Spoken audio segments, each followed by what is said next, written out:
Welcome back, everybody, to Friar Talk Tuesday on America's Finest Sports. Today, we're going to be going over a few Padres topics. Going to be talking about the offense. Going to be talking about a Juan Soto extension, potential extension, and then we're going to talk a little bit about and give our NL power rankings. We're just going to do 1 through 5, so not like the full playoff, not all the playoff teams, but we're going to do 1 through 5 in the NL. I think that'll be pretty fun. We haven't really talked like overall MLB since probably like trade deadline stuff. And then also when, we were talking a little bit about, I believe it was just like the wild card race and like upcoming schedules and stuff like that. But it'll be cool to talk about some of these other teams, talk about some injuries that have happened around the league. But to start it off, let's talk about this offense.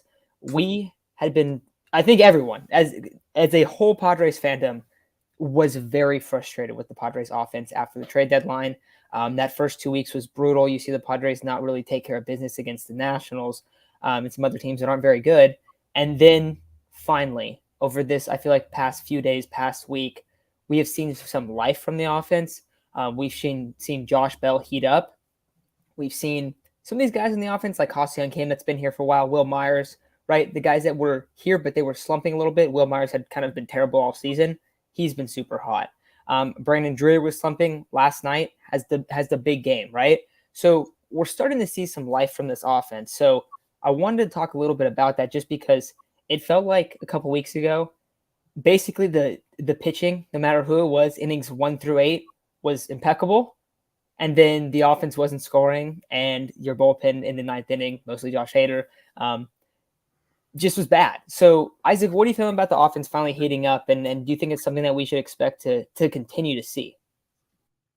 I would hope so. I think we should expect to continue to see it. I think Josh Bell's starting to finally get more comfortable, and I think Brandon Drury is very difficult to kind of gauge because he was very cold. Obviously, yesterday he probably had the biggest hit of the game in terms of just starting us off.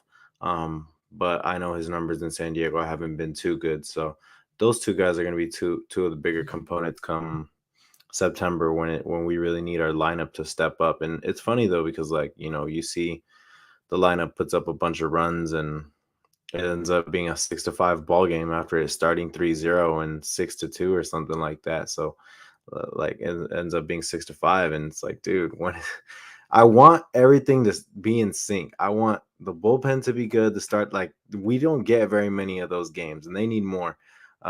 Obviously yesterday offense was very encouraging, especially off Carlos Rodon. I mean, that's a guy that dominated us earlier this year, went a complete game, only allowed one run. This time it's a lot different. They honestly had some really good at bats. Brandon Drury was thinking fastball, fastball, fastball for his approach, and he went deep in the very first off of the first pitch. So I really like that aggressive approach that he had at the plate. Obviously, the last few days, Royals and Giants series combined, they've been putting up a lot of runs, and of course, you want to win that last Royals game. But in the last 4 games, they're 3-1. We haven't been playing very good teams. Obviously, yesterday you face a very good pitcher, but at the same time, I feel like these lousy teams, like Clint said, are kind of hanging in there way too much with the Padres, and I think we should expect the offense to be fine the rest of the way, but these guys need to be all systems go if they're going to be a playoff team. Dude, absolutely. Because, I mean, we were talking about it before, but you're playing the bad teams, and you didn't take care of business during that stretch. And to be frank, the Padres team just didn't look very good for a couple of weeks. Like, they looked pretty bad. I think everyone felt that. And it was at the stretch where you were going to make that gap over the Brewers. You were going to jump the Phillies. You were going to basically be neck and neck with the Braves. And the Braves have completely run away with the Oh top yeah. wild card spot.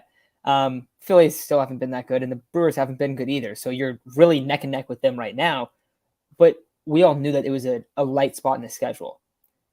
It feels like everyone's a little bit more loose. Everyone's a little bit more comfortable just watching the game, watching how guys are interacting with each other.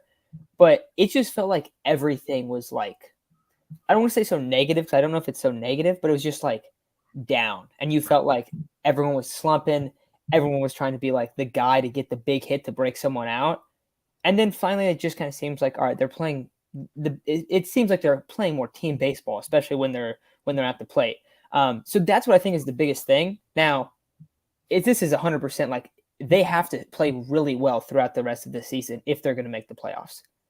it's like you can't underperform and then make the playoffs. You have to play well. You have to play up to expectations, because even if you do that, it's probably you're gonna barely get in, because you are playing a tougher schedule. You are playing the Dodgers 9 times. The Padres have played the Giants really well, which has been super clutch this season. But you play the Cardinals, you play the Mariners. I think the Mariners is only 2-game series, but they have their work cut out for them. They're playing well right now, and it's like, okay, finally. But you wish it would have been 2 weeks ago. You really do wish it would have been 2 weeks ago. Yeah, it was pretty ridiculous that they weren't able to take advantage of a national series, where they should have realistically swept that series, and then they lost another series, or I forgot who it was against, but it was a very I feel like it's just been a very lackluster month for the Padres. And I mean, I know, like, normally I'm a really positive person when it comes to the Padres, but I don't have many expectations right now. Like, if they make the playoffs, what's really gonna happen? I mean, I feel like we hype up the yes, sir, Eric. I know, bro. I don't know what my draft grade was, but I kind of want to check it out. But anyway, I just feel like, for as much credit as the starting pitching has gotten, Musgrove, Clevenger, and Sean Manaea have. I mean, Musgrove's been all right. He only allowed 2 earned runs last time, but they haven't they haven't been what, like, Sean Manaea and Joe Musgrove haven't been what they were at the beginning of the season. Whereas really, it's just, I feel really confident in you, Darvish. I feel really confident in Blake Snell. Mike Clevenger is a little bit of a toss-up. Same with Joe Musgrove. Now, Joe Musgrove's baseball savant and everything kind of show like he's going to be all right. He's still a good pitcher. But in terms of like a 3-game playoff series, I'm really only confident in Darvish and Snell. Just being completely honest. And I really like Mike Clevenger. But he just, yesterday he looked okay. I think he went like 5 innings, 2 runs earned. And keep in mind, there were 2 delays that might have hindered his start a little bit. Maybe he could have went 6, maybe he could have went 7. But realistically, when you go into 2 delays, you're going to get taken out earlier than expected. So maybe he'll be okay. And really the big thing is going to be, how well is the starting pitching going to pitch from 1 through 5? Because you're going to have to skip Sean Manaea starts a few times. You're going to have to skip probably both of his starts against the Dodgers. His next 2 starts, I believe, are against the Dodgers. You're going to want to either move him up or take him out, because you can't have him pitching in those games. He's supposed to pitch in the game on Saturday, I believe. It was supposed to be against Tony Gonsolin. Now that it's not Tony Gonsolin, that is going to be your best chance to win. Throw your best guy. Throw Mike Clevenger, Musgrove, whoever it's supposed to be, throw him. Because that is now your best chance to win one of those games. So I am confident the starting pitching will find it. I do think Clevenger and Musgrove are really good pitchers. They haven't been as good as I'd expect, but they have to find it. But in terms of the lineup, everyone's looking comfortable. Jerks and Profar has been through kind of a slump, but he went through it earlier in the season where he started off really hot, got in a slump, and then got really hot again. So hopefully it's just kind of like a little hiatus that everyone goes through throughout the season. Manny's doing Manny things. Juan Soto's doing Juan Soto things. Ha-Seong Kim, great against lefties. I know against righties he's going to bat lower in the lineup, but been fantastic. Really, I don't feel like there's a massive weak point in the lineup. It's just a matter of being able to gel and timely hitting, man. Timely hitting is everything. They haven't been doing that lately. They did that the past few days, and they've been winning some ball games. So timely hitting and starting pitching is what was winning them games earlier, and they need to go back to that. Yeah, and for a while there, it was literally just Manny and Juan Soto that were doing anything. Yep. And now Josh Bell's kind of had some clutch hits. Last night, it was nice to see in the first inning when Juan Soto got on base and then stole a bag, and then Bell comes in and drives him in with 2 outs. That was like, okay, look, a little bit of small ball. Could you believe it? Like, positive base running. This is amazing. So yeah, they are gonna have to continue to play better. But I also think, like, we're talking about like how well they could fare in like a 3-game playoff and stuff like that. You brought that up.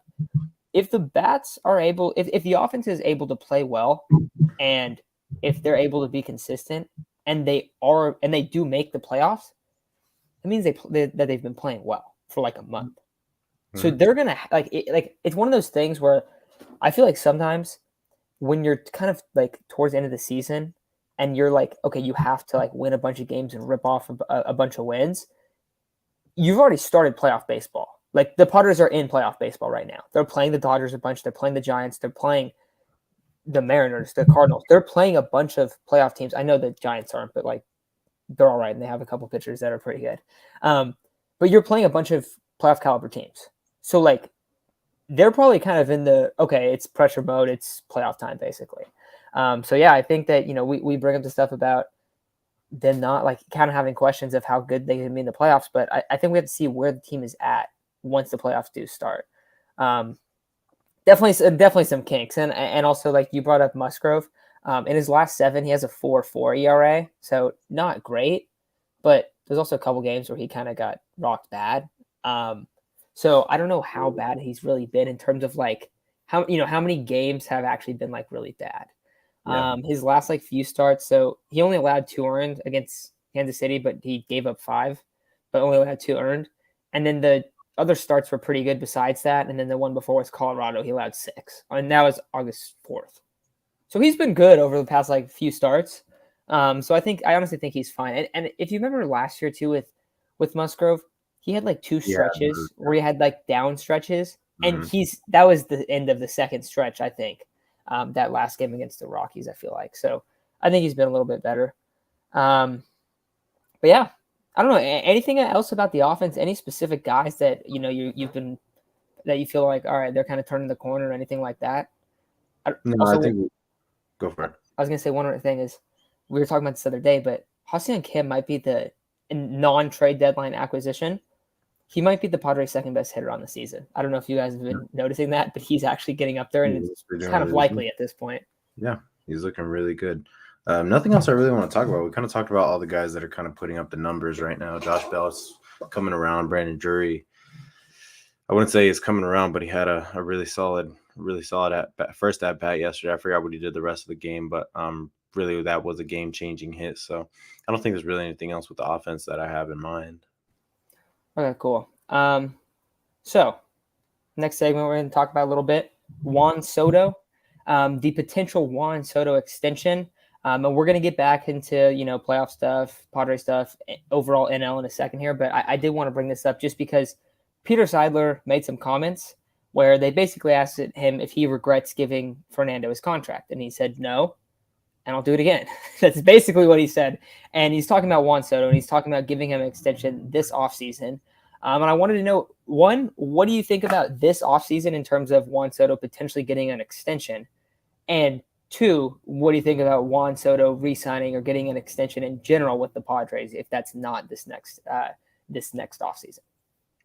I don't think you trade all that prospect capital and really go all in unless you have at least the idea of signing or re-signing Juan Soto. I mean, that is a lot to give up to just have a guy for 2.5 years. And quite frankly, this isn't really the best team to really go all in. When we were getting Fernando back, it was a really damn good team. But right now it's like, damn, that kind of sucks. But nonetheless, having Juan Soto definitely helps losing the other superstar. So when it comes to a Juan Soto extension, though, it is going to be fat. We know he's a Scott Boras client. I don't know how it's all going to work out. You could very well become the Angels. You could very well, granted, the 3 players on the Angels, one of them is one of the greatest players to ever play, but he's always heard. The other is horrific, and the other is the new Babe Ruth. But what's around them really sucks. And what I'm seeing from the Padres is the dependency of being able to trade or sign guys in the free agent market. And if they get Juan Soto, they will not be able to do that. What they'll have to do is they'll have to go get cheaper contracts. And I don't know if I really trust the Padres scouting department to go get the right cheap contracts. What's going to be very integral at the time is how are they able to develop some of these prospects? How is, Dylan Lesko going to work out? Some of the young guys in the farm. I think that'll kind of give us an idea of, all right, maybe the Juan Soto extension is a good idea. I still think it's going to be a good idea no matter what. I mean, one of the best hitters ever play, really, and one of the best hitters for his age. But Seidler has shown the willingness to do it. He wants to bring back Juan Soto. I'm glad he does because, like I said, I don't think you trade all that unless you're planning on at least trying to bring him back. You pair him up with Fernando and Manny for the next few years, and you got a really solid trio right there that you're going to be, and Joe Musgrove. You got a really solid quad right there that you're gonna be building around. So we'll see how that comes, but I really hope that they'll be able to extend him. Yeah, and I think it's going to cost a lot. I'm not expecting him to get extended this offseason. I would be really surprised. I would be happy, but I don't think that's most likely. I think he's going to wait. I think that there's a decent chance, even if you want to bring Juan Soto back, I think there's a chance that he tests free agency, and you have to basically, break him off in the open market as well, which I still think that the Padres would try to do if that was the case. But I think that they're going to try to get an extension with Juan Soto this offseason. I don't think it's going to work. I think he's going to want to be here for at least a full year to kind of see how things operate, see how stuff goes.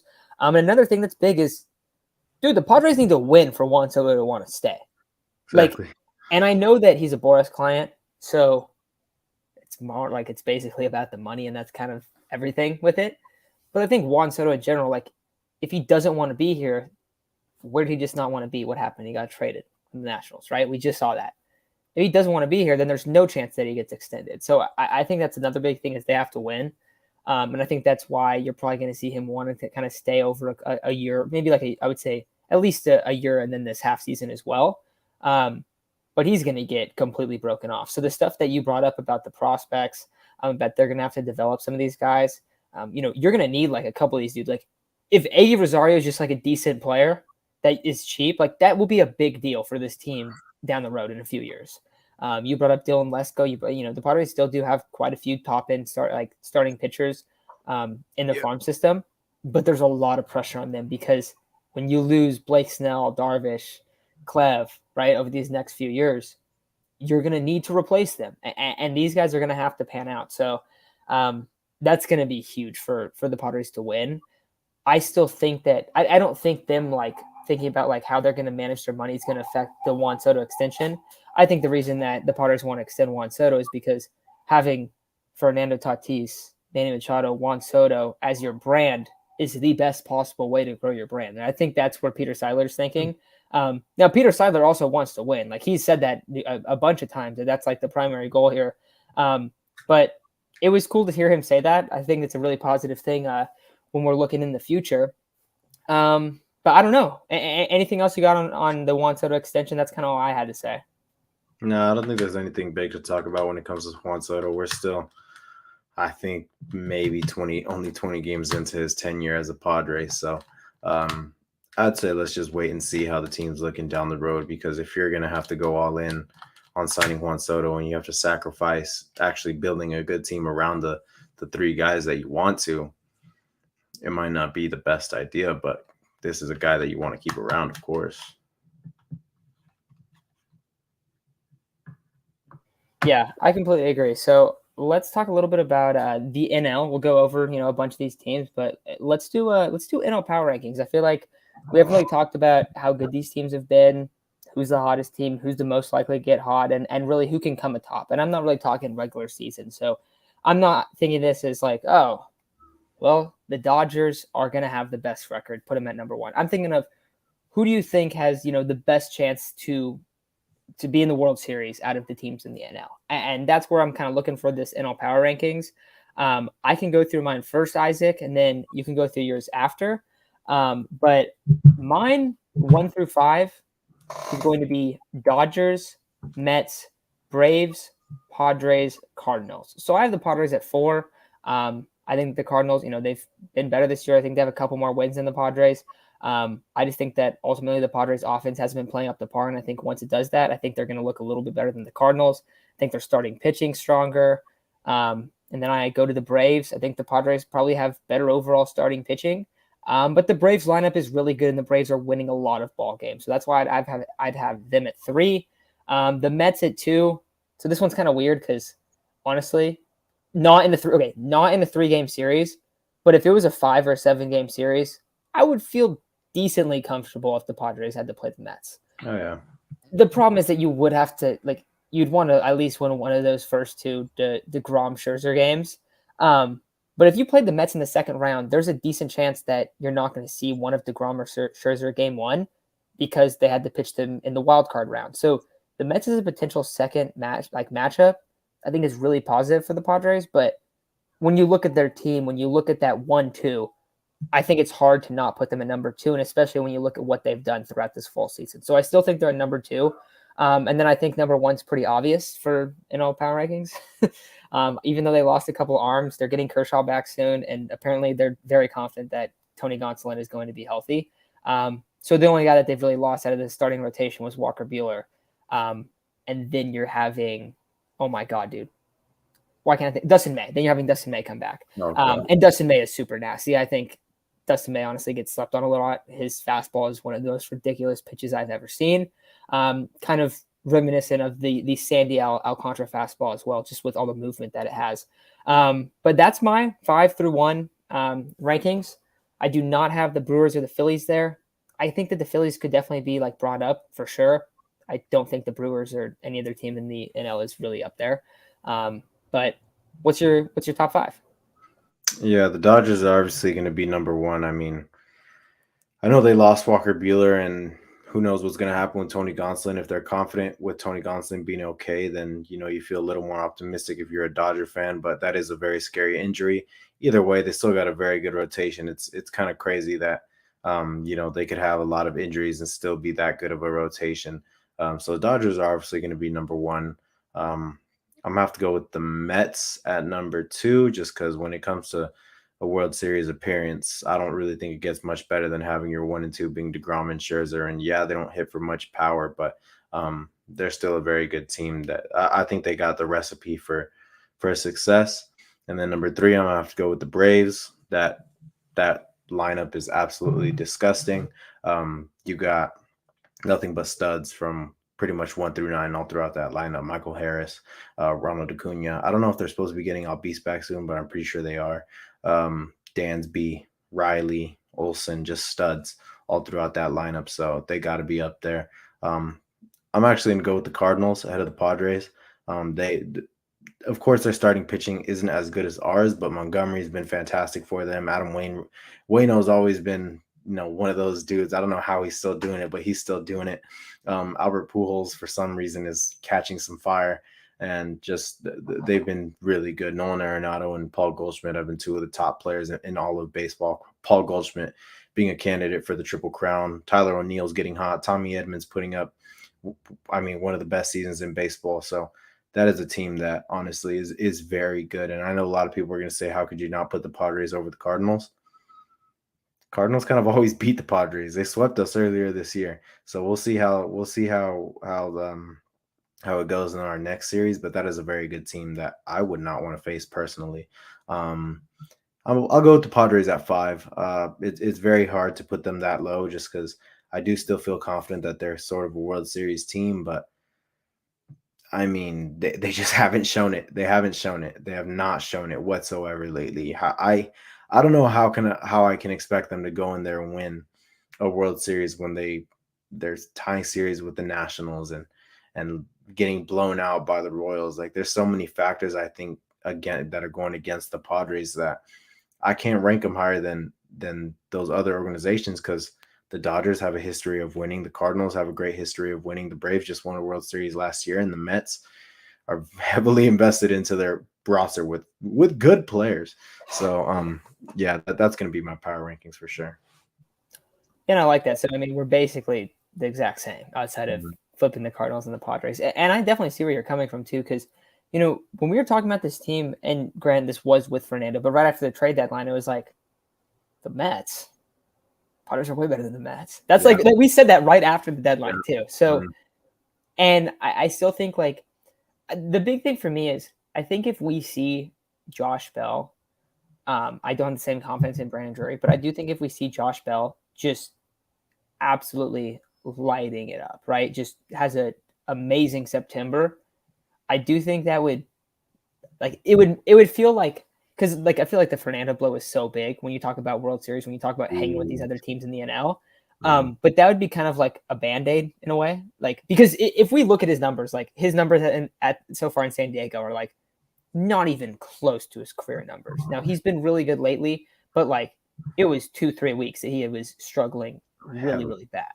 So if he doesn't look like that at all, and he doesn't really slump so bad, I don't know. I feel like they would be a lot better. But yeah, I think it's super fair. I mean, the Cardinals are really good. They have the dude who's gonna take home the MVP probably. I mean, you got Goldschmidt for MVP, right? Easily. He's got to be, right? He might win the Triple Crown. So yeah. Okay, I gotta ask a quick other question. For AL, is it Judge 100%? Nope, it's Ohtani. You think it's Ohtani? Dude, Dude, I looked at his numbers today. He's having a better year. His WAR's down by like 0.1. But his ERA and his FIP dropped like a full point. Like, he's having a 9-WAR season, back-to-back 9-WAR seasons. Okay. I know that was off topic, but it was just, yeah, I don't know. So the Cardinals are legit. I think the Braves are interesting. The Braves, I feel like we all kind of expected them a little bit to like take a step back, and they haven't. They really haven't. They've been really good throughout the second half of the season. I thought there was a chance that they could kind of jump the Mets. They played them really well in the last series that they faced off together. But I don't think I want to say that there's a decent gap still between them. And it's pretty unlikely that the Braves will be able to jump the Mets. Also, the Mets are playing really well. But yeah, I think that's super fair. I do see some people talking about the Dodgers rotation, saying that like it won't be as good in the playoffs. I think the thing with the Dodgers is that just they're so stacked at like every spot. So even if their pitching doesn't perform, like look at that lineup. Like that's the thing. So it's still a pretty solid rotation, and they still got a lineup that, quite frankly, probably is the best lineup in baseball. Yeah, absolutely. But I think that's pretty fair when we talk about the Padres being like 4th or 5th best team in the NL right now. Now, could that change? Yeah, but they need to get hot. Like it's not going to change with the way that they've been playing lately. So if they can start ripping off some wins, if they can look. I mean, I also do think them looking good over this week will be really big because you saw, okay, the Giants are throwing out their best 3 starters. Let's see how this Giants series turns out. Last night, that was a huge dub. Really just getting to Rodon early. He only went 4 innings, I think. I don't think he recorded an out in the 5th inning.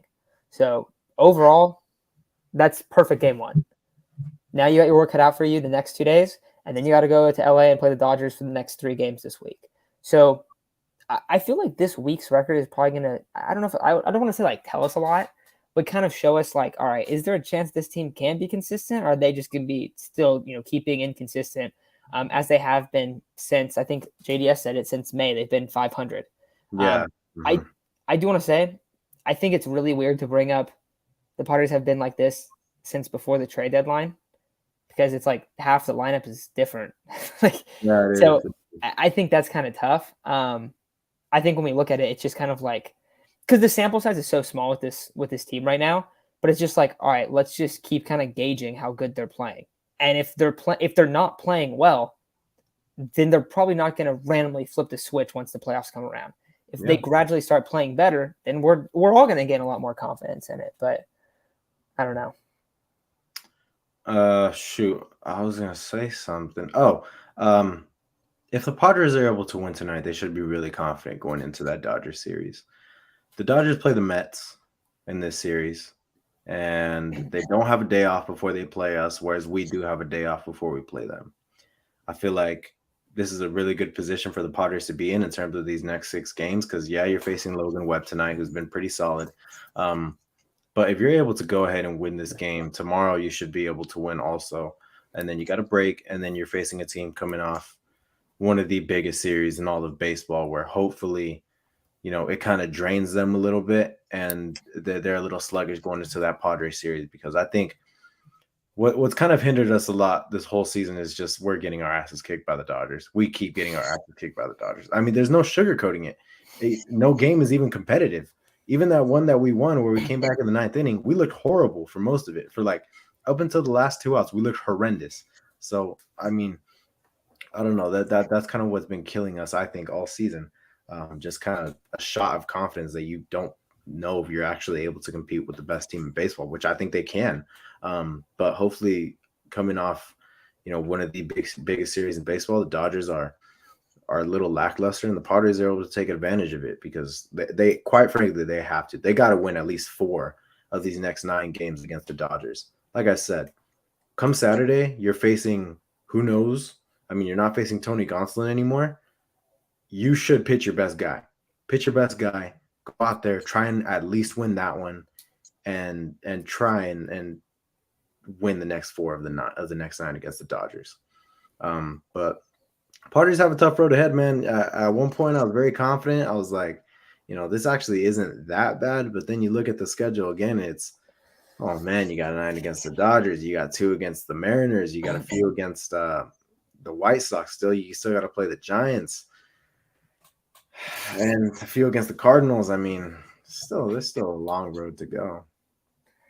Yeah, dude. I know, dude. It's been tough. And okay, I got to bring this comment up because I think this is absolutely insane. Oh yeah, I saw that earlier. Did you see this? Yeah. 3-3 in their last 6, 6-6 in their last 12, 25-25 in their last 50, 45-45 in their last 90, and they're still 12 games over 500. So they've been as mediocre as you can possibly be over a 3-month stretch. So yeah, they got to flip the corner. I think, dude, the fact that you bring up okay, because remember I brought up hey, what's going to determine if the Padres make the playoffs is beating the Giants. Then the Padres lost to a bunch of crappy other teams, even though they've been beating the Giants, and now that's not the case anymore. Now it's turned in. The Padres need to be able to hang with the Dodgers to make the playoffs. You got to win some of those games. It's 9 games. You got to win at least 3, bro. At the very least 3. But to be comfortable, you got to win 5 or 6. Yeah, exactly. And that means you're losing every series to the Dodgers. Keep in mind, if you only win 3, you're probably losing every single one. The only thing that I think would be kind of beautiful would be if the Padres were able to just rip off a bunch of these games against the Dodgers, like the Dodgers did last year. That would feel really nice. That would feel like a little bit of the inverse, right? This Dodger series I really think, is going to determine everything. If you get smoked again, they're not making it. That is a shot to your confidence.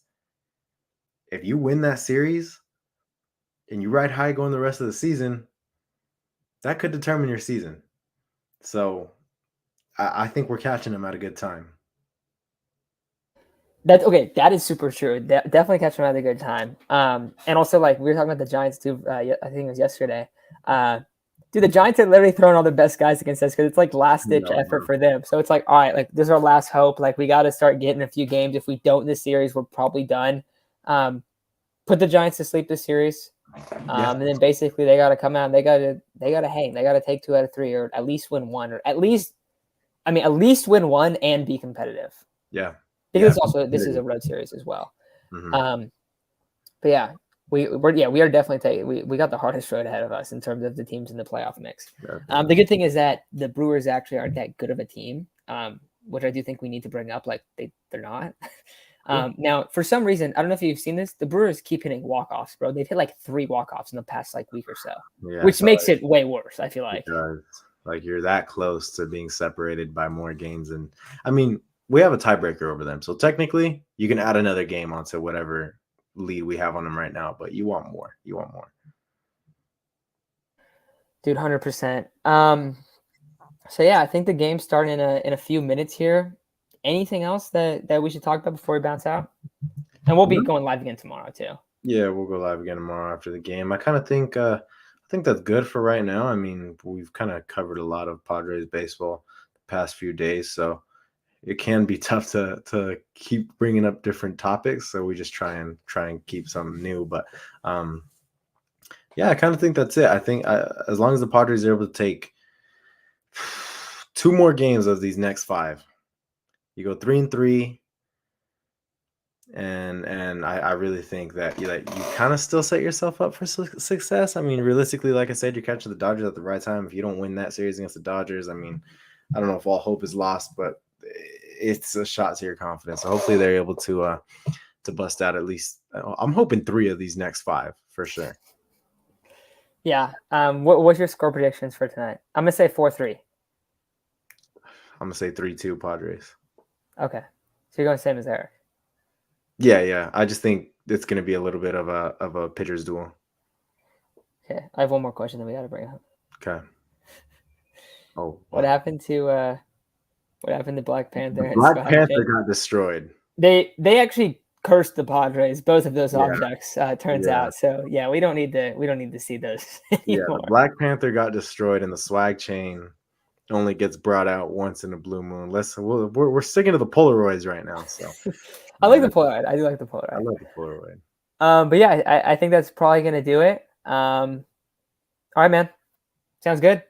Well, have a good night, and hopefully the Padres take this series.